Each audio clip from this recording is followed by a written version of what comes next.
We'll continue tonight with the 4 questions. Questions are the answer. And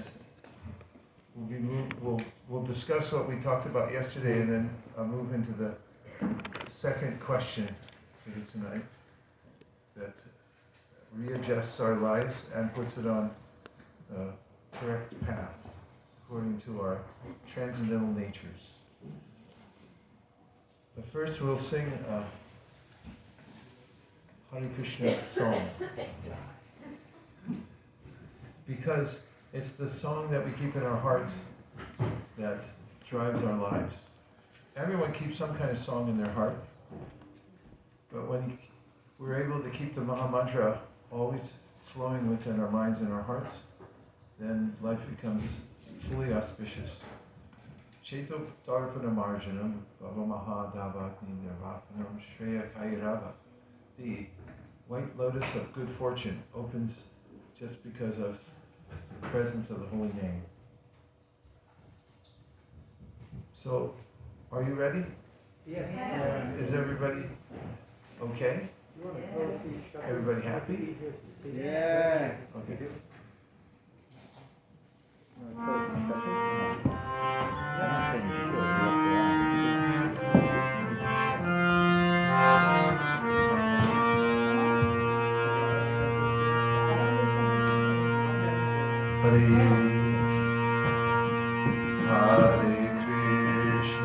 Hare Krishna,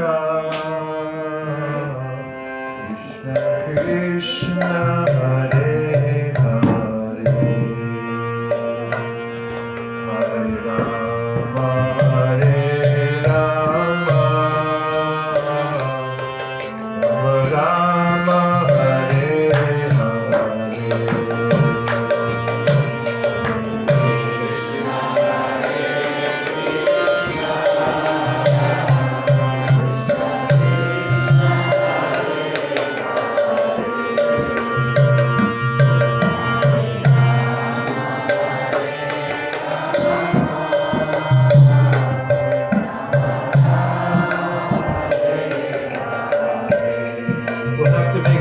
everybody else in France who forgot to come. So sing for everybody in France. Hare Krishna, Krishna Krishna, Hare Hare,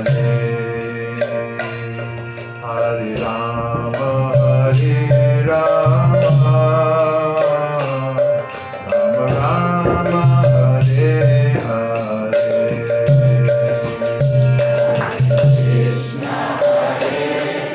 Krishna,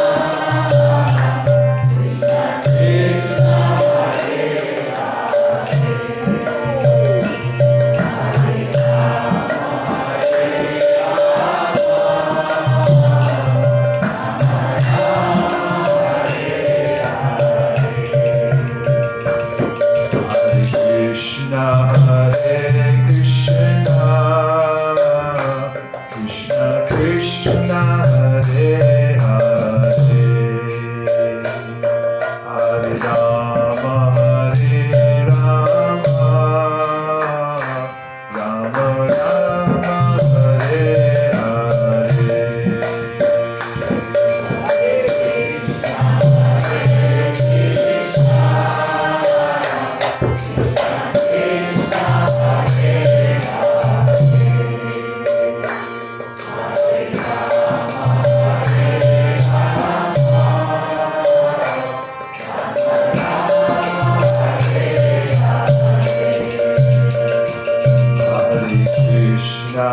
Hare Krishna, Krishna Krishna, Hare Hare, Hare Rama, Hare Rama, Rama Rama, Hare Hare, Krishna Hare Krishna,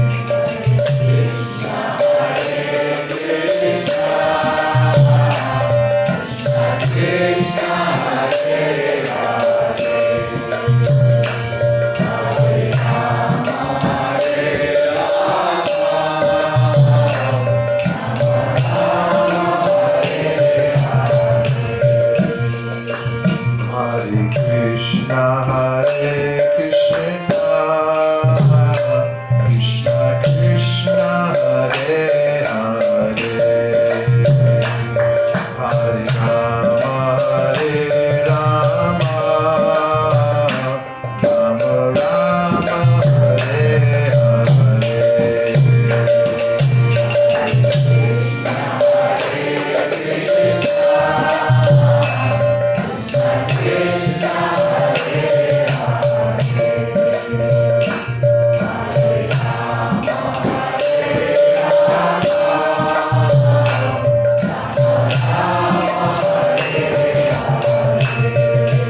Gyananjana Shalakaya Chakshurumilitam Tasmai Shri Gurave Namaha. Namo Vishnupadaya Krishna Preshtaya Bhutale Srimate Bhaktivedanta Swami Niti Namine Namaste Saraswati Deve Gauravani Pracharine Nirvishesha Shunyavadi Prasthantadesha Dharine.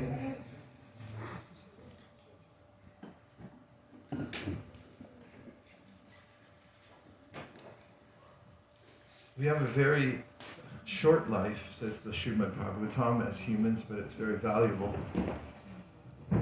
Labvam sudulabam idam bhakasambhavante manusyamartadam anityam apihadhira. It's very rare to get a human life. Labvam sudulabam. Sudulabam means extremely rare to obtain. And it comes after many, many births and deaths in various species of life. Labvam sudulabam idam bahu sambhavante. After many other births, you come to the human form of life. Manusham artaram anityam apihadira means that although it's temporary, it's anityam. It's extremely valuable. Because if you could take something that's temporary and parlay that into something that's of eternal value, you've made the smartest move possible. Take something that's going to perish and then you make it an eternal asset. And that's what's available to us in the short amount of time that we have in the human form of life. And therefore, Krishna urges us through these verses to inquire, ask the question, how may I attain the utmost goal, the highest, which is to not take birth again in this material world, but to transfer ourselves back home, back to Godhead. And in the Gita, Krishna is so liberal-minded. He's not fanatical at all. He's presenting to us the science of how this world works and how we interact with it and how that makes a difference in our lives. We can go anywhere we like, he says. Yanti deva vratan devam, pitrin yanti pratir vrata, bhutani yanti bhuteja, yanti mam yajino pivam.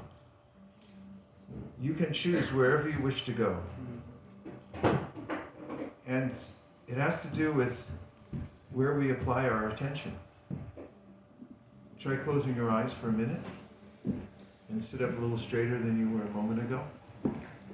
And then relax, but keep an alert mind.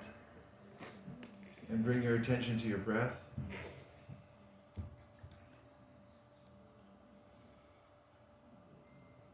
And now notice that you're alive. Be aware that you exist. Be aware of your own awareness. And now, as you're sitting in this room,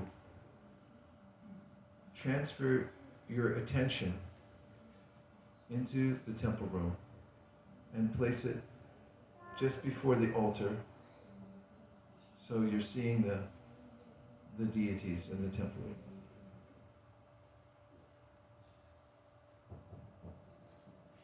And now, point your attention to Srila Prabhupada sitting on a Vyasasana. And just hold it there. The Sri Brahma Samhita describes the topmost planet in the spiritual world, Nijidama, Krishna's eternal abode, where Krishna lives with his eternal associates, surrounded by millions of cows. All his friends, his family, everyone there. you can transfer your attention to Goloka Vrindavan. Think of Krishna and the cowherd boys walking into the mouth of Aghasura. Krishna then expands himself. Aghasura expires, but his soul hovers above his body. Krishna walks back out, and his soul merges into Krishna's body. And all the demigods shower flowers. Cowherd boys who had entered, knowing Krishna would save them, glorifying Krishna. And there you are in Sri Vrindavan Dham. Now bring your attention back to your breath and open your eyes and come back into New Mayapur. Haribol! Haribol! Welcome back, everybody. Hare Krishna! Hare Krishna! How was your journey? We have power as conscious beings to put our attention anywhere we like. And as we described yesterday, the question is a kind of hook. It grabs onto our attention and we're able to pull it wherever we wish. So if we ask ourselves questions, we can actually change the direction of our attention. The other day, I had a program I had to go to, and I was pressed for time. Hadn't had much time to think about it, and I was walking up the back steps to our house.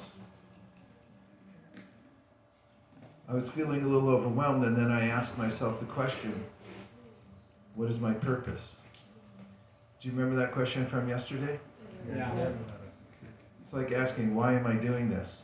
And then I remembered, just by asking that question, I remembered why I was doing it, because I'm serving Srila Prabhupada. He had served his spiritual master, and he said, do service, help spread the Sankirtan movement. And I thought, this is an opportunity to help spread the Sankirtan movement. That's why I'm doing it. And suddenly, as I got halfway up the steps, I felt energized. And I thought, everything's fine, because I know I'm doing the right thing. I'm aligned with my purpose. And as we move about, Krishna says, you can go wherever you like. From here, this juncture, as a human being, you can transfer yourself anywhere you like. Just decide where the best place is and then go there. And the best place is wherever we can do service. When Sanatana Goswami met Sri Chaitanya Mahaprabhu to receive his teachings, he asked him the question, who am I? And does anybody remember what Lord Chaitanya Mahaprabhu told him?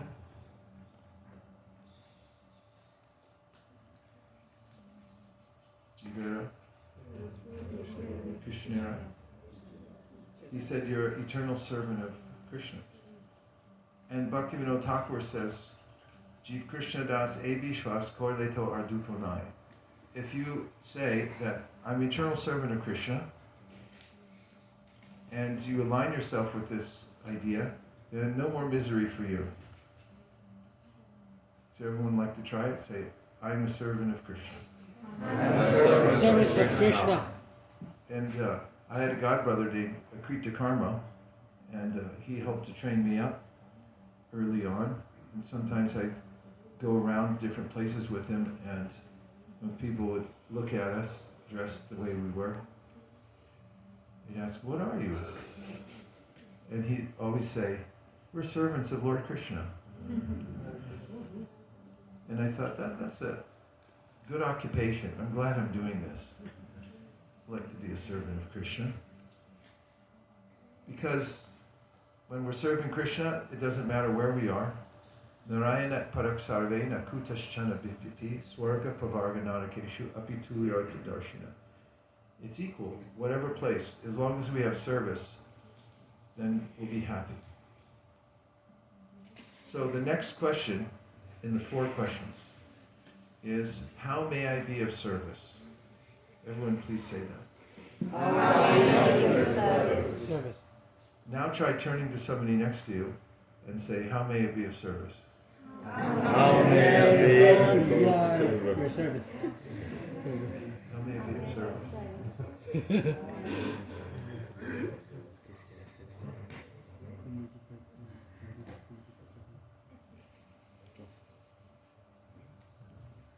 When you're in a service mind and you're thinking, how may I be of service? You're welcome everywhere. When you walk in the door and thinking of any institution, whether it's a family gathering, if you go to a family gathering, anyone ever been to a family gathering? Yes.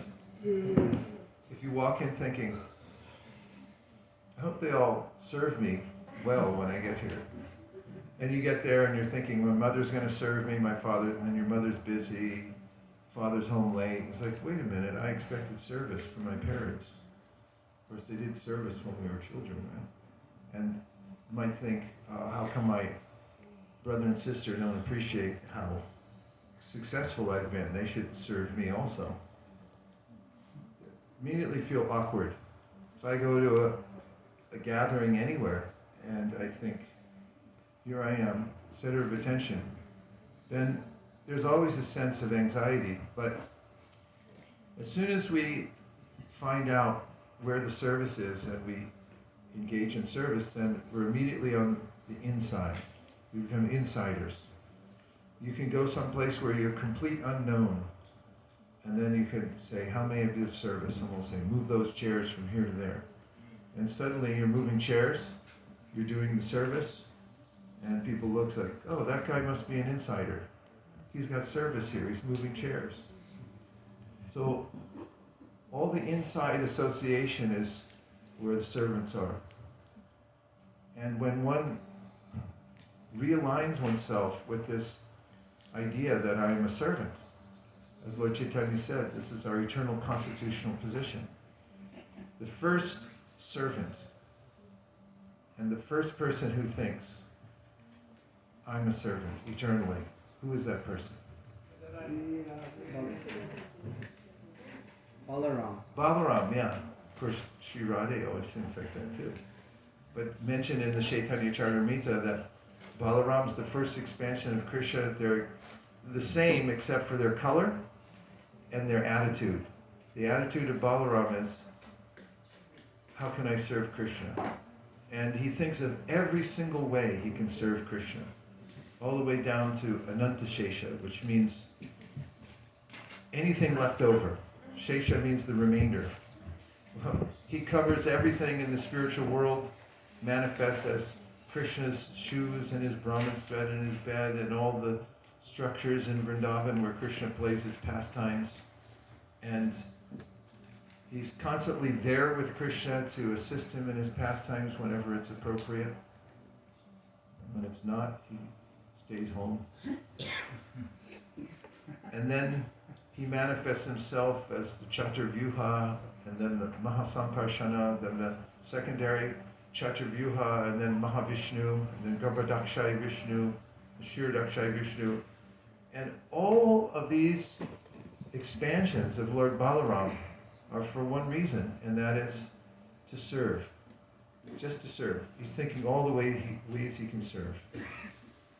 And then Kshirodakshay Vishnu expands, Andantarasta Paramanu Chayantarasta. Into every single atom and the hearts. Right now we're sitting here and the expansions coming from Balaram are there within our heart as Paramatma. There to serve. So everyone who's on the inside, including Balaram, Advaita Acharya, who's manifestation of Mahavishnu, Nityananda Prabhu, and all the associates of Sri Chaitanya Mahaprabhu, all the associates of Krishna, anyone who's anyone and who knows anything, thinks, I'm a servant. How can I get more service? How can I increase my service? So, there are two questions. How can I be served? And that's my default mode when I don't align myself with my actual nature. Default mode means when I'm affected by Maya. And there's no end to the desires I have for service. iPhone 12 came out. Apple felt that they'd like to serve us better by coming out with a 12, and now there's a 13. And when it comes out, it's like, nah, is this it? This is the best service you can give us? You can run an airline off of one of those smartphones. Just get a gigabyte of memory and everything else, all databases, everything else is possible. You can run your whole life off one of those. Like, is that it? I mean, you just talk to it and it writes stuff and that's all? That's the best you could do to serve us? We get in the airplane, it's like a flying living room. They have all kinds of beverages and food, and maybe they have music and entertainment, flying through the air at 700 miles an hour, and everyone's thinking like, how come you're 5 minutes late? You can't be on time? And where's my service? You're late, this is cold. Everyone's thinking, how come you're not serving me better? And everyone's in anxiety because they're in this mood. Where's my service? How come I'm not being served? But if we notice the great Vaishnavas, they're the ones who are always in this mood. How can I be of service? Never feeling inconvenienced. Krishna says in the 12th chapter of the Bhagavad Gita, not dependent on the ordinary course of activities, because when we're servants, then we're happily engaged wherever we go in service. So the second question is, how may it be of service? And whenever we ask this question, then we'll feel naturally aligned, and we can remember, this is how to be on the inside, this is actually how to be happy and aligned with our highest purpose. And now we'll just take a couple of reflections. Can we turn the light on for a moment? Not that added a lot. Should I open the window? Just a little bit. Just a tad.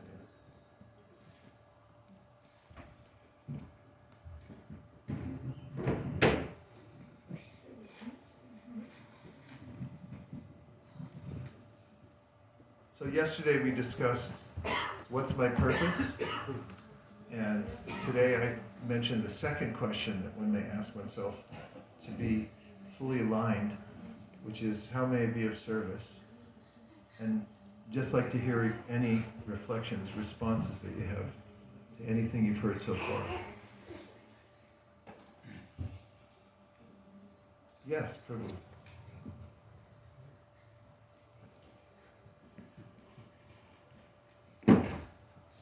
Hare Krishna, thank you for this wonderful seminar. The question that came about this topic is how to find a good balance between a quantity of service, you want to be engaged, fully engaged, and to develop relationships with devotees. Sometimes I feel there is a kind of contradiction or contradictory effect that you are plunged in some quantity of service and that you can at some point not even manage, and then it's detrimental for the relationships with devotees. How to find a good balance in that? It's helpful to talk it over with those who can observe what your situation is objectively, and also who are mature enough to have your self-interest in mind. In ISKCON, because we're a service organization, if you have some talent and you're around, someone will ask you to do some service. And if you're new and nobody knows you and maybe you're up for grabs, then everyone will ask you. When new people come and they're like, oh, that person's got a degree in what, and they know how to do what, and then everyone will be calling them saying, hey, could you build us a new temple? Or whatever it may be. And we find that talented, or anyone, everyone's got some talent in some field, gets asked, can I do some service? It's fairly rare that someone will ask, how much service are you doing already and how much time do you have?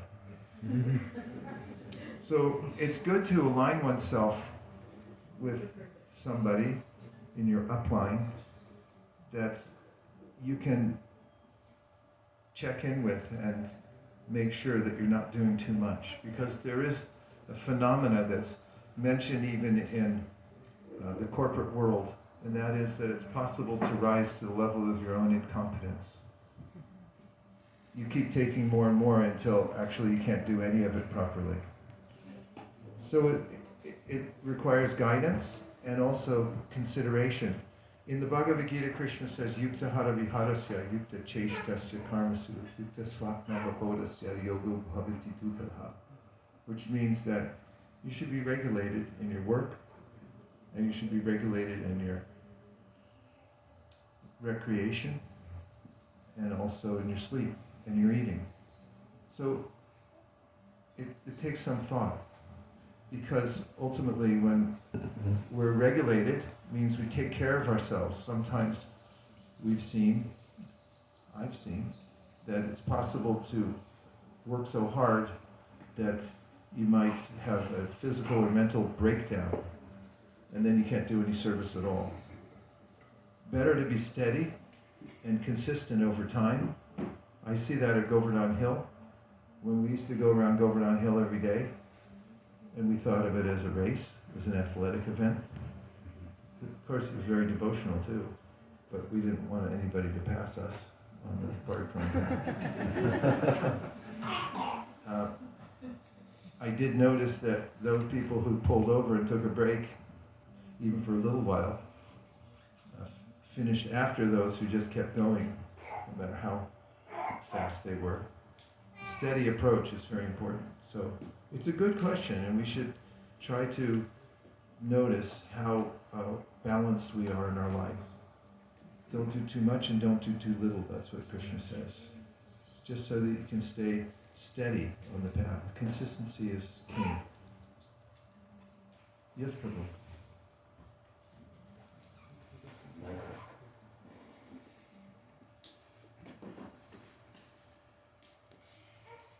Behind this question,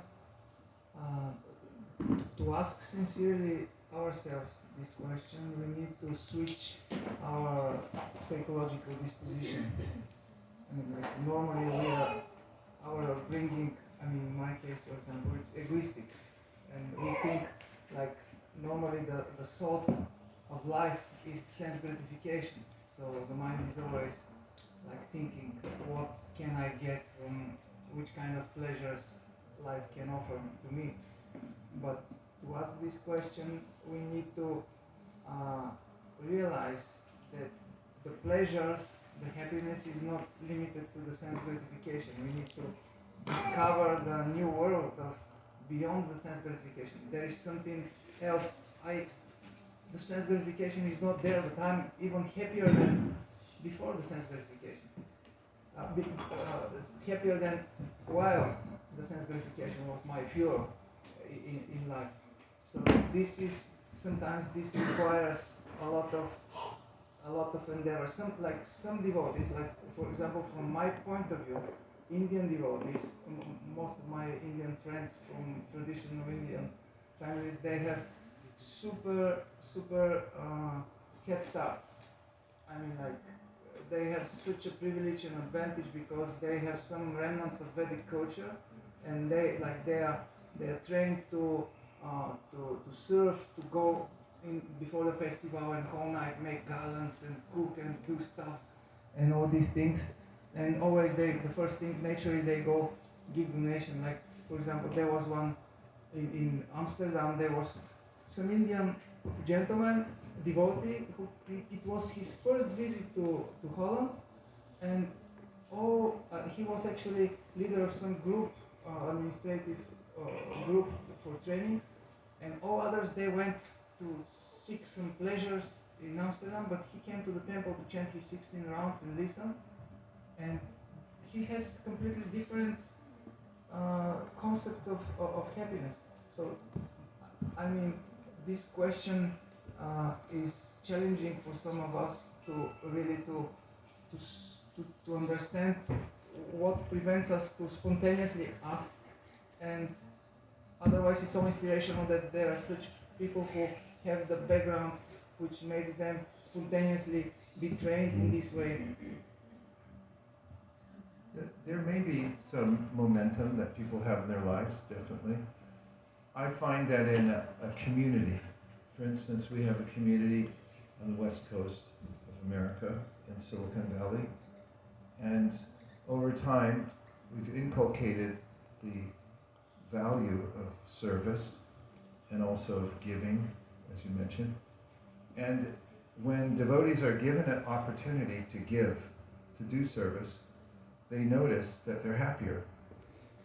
By giving, we grow. For instance, we have regular yajnas where people have the opportunity to give their hard-earned money, because money is a great burden. Bhagavatam mentions this, that keeping wealth is one of the hardest things to do. You're always in anxiety about it. So, especially for those who are working and have resources, it's the greatest service to give them an opportunity to give that in order to do service for others. And when people give, then they realize more capacity to give. When we hold back, then we feel restricted and we shrink. And I read a book called, and I highly recommend it for those who are doing any kind of management. It's called How to Stop Worrying and Start Living by Dale Carnegie. And in the book, he gives hundreds, if not thousands, of anecdotes of people who are in great anxiety in their lives and how they came out of that. And without exception, they're all metaphysical solutions.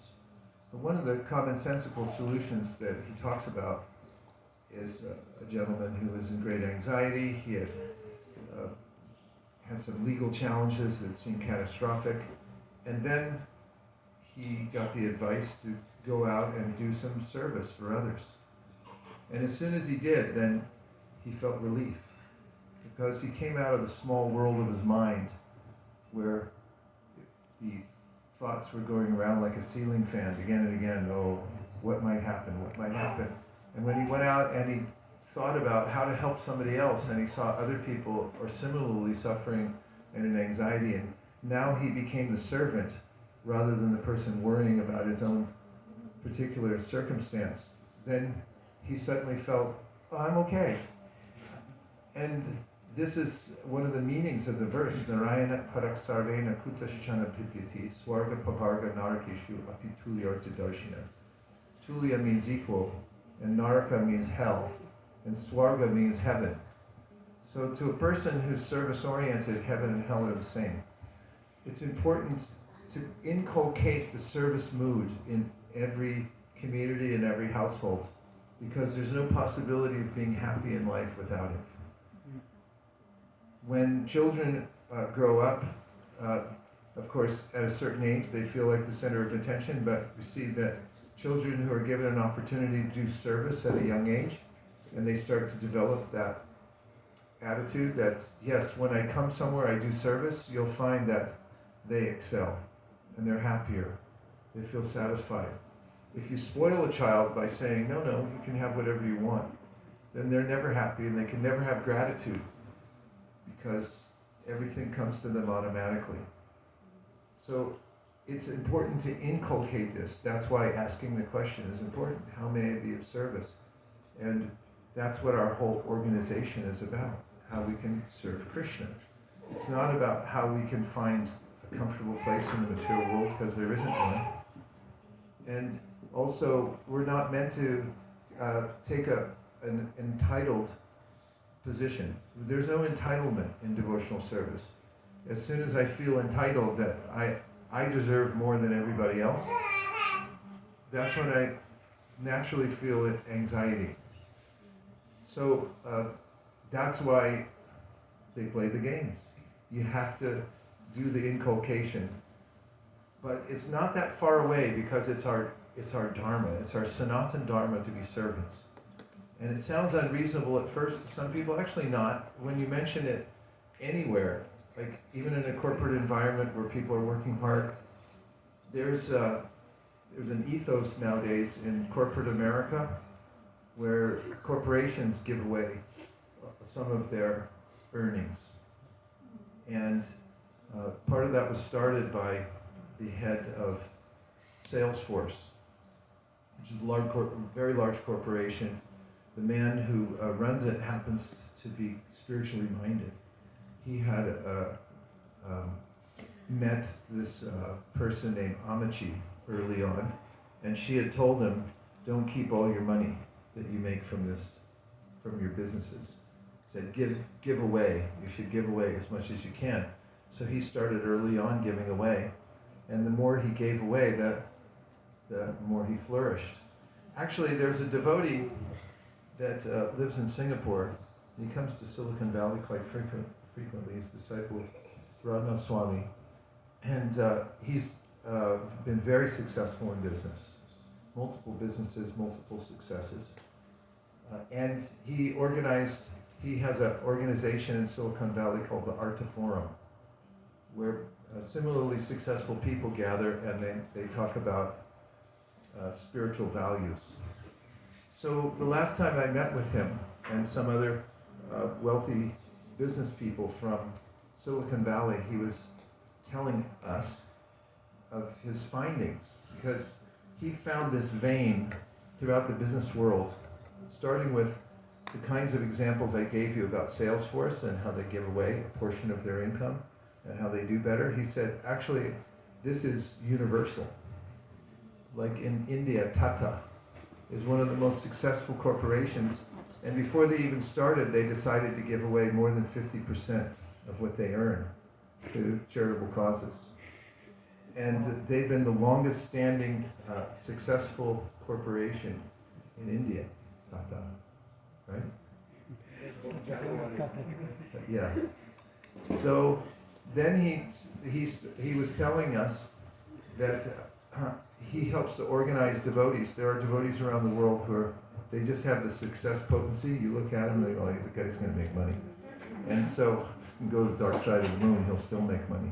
So he helps to organize these devotees, and he said the ones that they start businesses, and before they start the business, they designate which portion they're going to give away. And it's a large portion, some of them, that they give away from their business. And he says once they do that, then he said universally they're more successful than anybody else. And they're happier also. They have a sense of purpose from doing some service, giving away. And he said if people start, even devotees start businesses, and they think, as soon as I make some money, then I'm going to give away. So they never do. You have to decide ahead of time. How may I be of service? Say it. How may I be of service? Decide ahead of time. This is our protection. This puts us actually in our Sanatana Dharma. How may I be of service? Don't think, I want to be the master. How come I'm not being recognized more? Stay a servant. Stay in that mood. And actually, servants excel. Those with service mind and who stay in this mood all the time, they become not only successful but also famous, because people look around the world and it's not the big exploiters who ultimately are glorified. It's the people who did the most service for others. And the more it moves on the spectrum of being selfless service, the greater they are. Selfless means there's no motive. I'm doing service for service. Savai pumsam paro dharmo yato bhaktiradhoksije ahaituki pratiyata yatma suprasiditi. The only way, this is the answer to the question of the sages, that there's only one way to satisfy the self, and that's to do unmotivated service. You don't want anything in return at all. I'm a servant because I'm a servant. Prahlad Maharaj, after Hiranyakashipu was killed, Lord Nrsimhadev said, take a benediction. He said, I don't want a benediction. I'm not a vanik. I'm not a merchant. I'm just a servant. That's my constitutional position. You're my master. I'm your servant. That's it. And this is the platform, the starting point for where devotional service begins, is in this mood. So asking the question and aligning oneself in this mood to see through eyes of service. Another issue, and that is our relationship with things in this world. We established that the other day in the Bhagavatam class, I asked how many things there are in France. And did we come up with an exact number? There are an infinite number of things, if we started counting. So what are those things? Well, the Sri Upanishad says, Ishavassamidam sarvam yatkinsha jagatyam jagat tena tyaktena unita magridaka sisudam. They're all government property. It all belongs to the Supreme Government. There's not one thing that you can see anywhere, the verse says, that doesn't belong to Krishna. It's all owned and controlled by the Lord. But there are some things, tena taktena punjita, are set aside as our quota, so we can live. That's reasonable. So Srila Prabhupada writes something that will forever make us happy, and we can liberate ourselves immediately right here tonight. And I'm about to tell you what it is. So if you don't want to become happy and feel liberated, please wait outside in the lobby just for a minute. I'll wait for the room to clear out a little bit. You're all staying? Yes. Yes. Should I say what it is? Yes. I'm not convinced that you even want to know. Yes! Oh, all right. So, Prabhupada writes in his purport in the Srimad Bhagavatam that a devotee sees the entire universe and everything in it as paraphernalia to be used in the service of the Supreme Personality of Godhead. Now you feel free to move about the universe, and you'll never be touched by Maya, because everything you see is paraphernalia to be used in the service of the Supreme Personality of Godhead. We don't reject it. We don't ignore it. We see how can it be used in Krishna's service. And fortunately, we have an organization that's not just universal on this one planet, but it includes this universe, all universes, and all the paraphernalia within everything, every nook and corner of the entire creation of the Lord. It's all paraphernalia. Someone look up the word, please. Our research department is not here, so somebody will have to step in and look on your smartphone. What is the word paraphernalia? To be used in the service of the Supreme Personality of Godhead. So take a look around now and see if your vision has been changed. Go ahead. Look around the world. See out the window. Any of this stuff? How about this? Cars out there. Microphone, madanga. All spiritual paraphernalia in here. What does the word mean?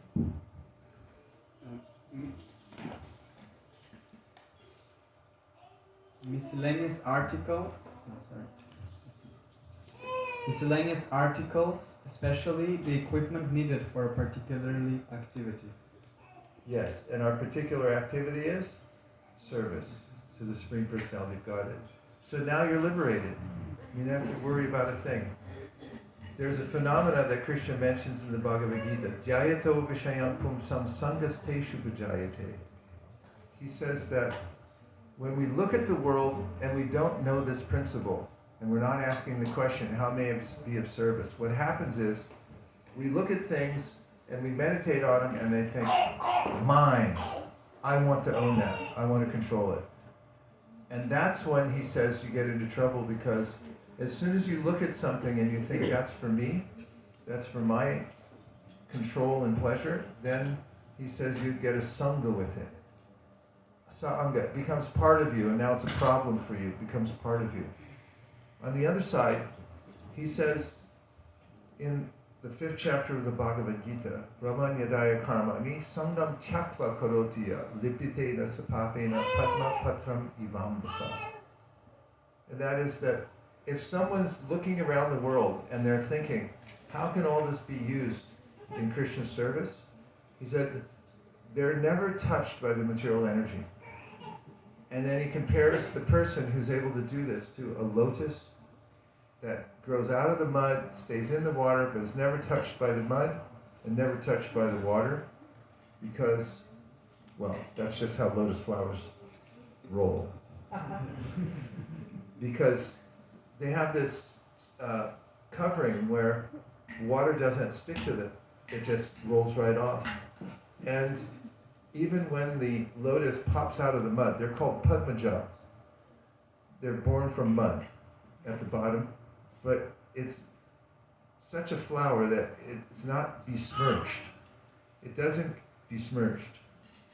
Do you like the word? Please. You want to look it up? Besmirch. It's yes.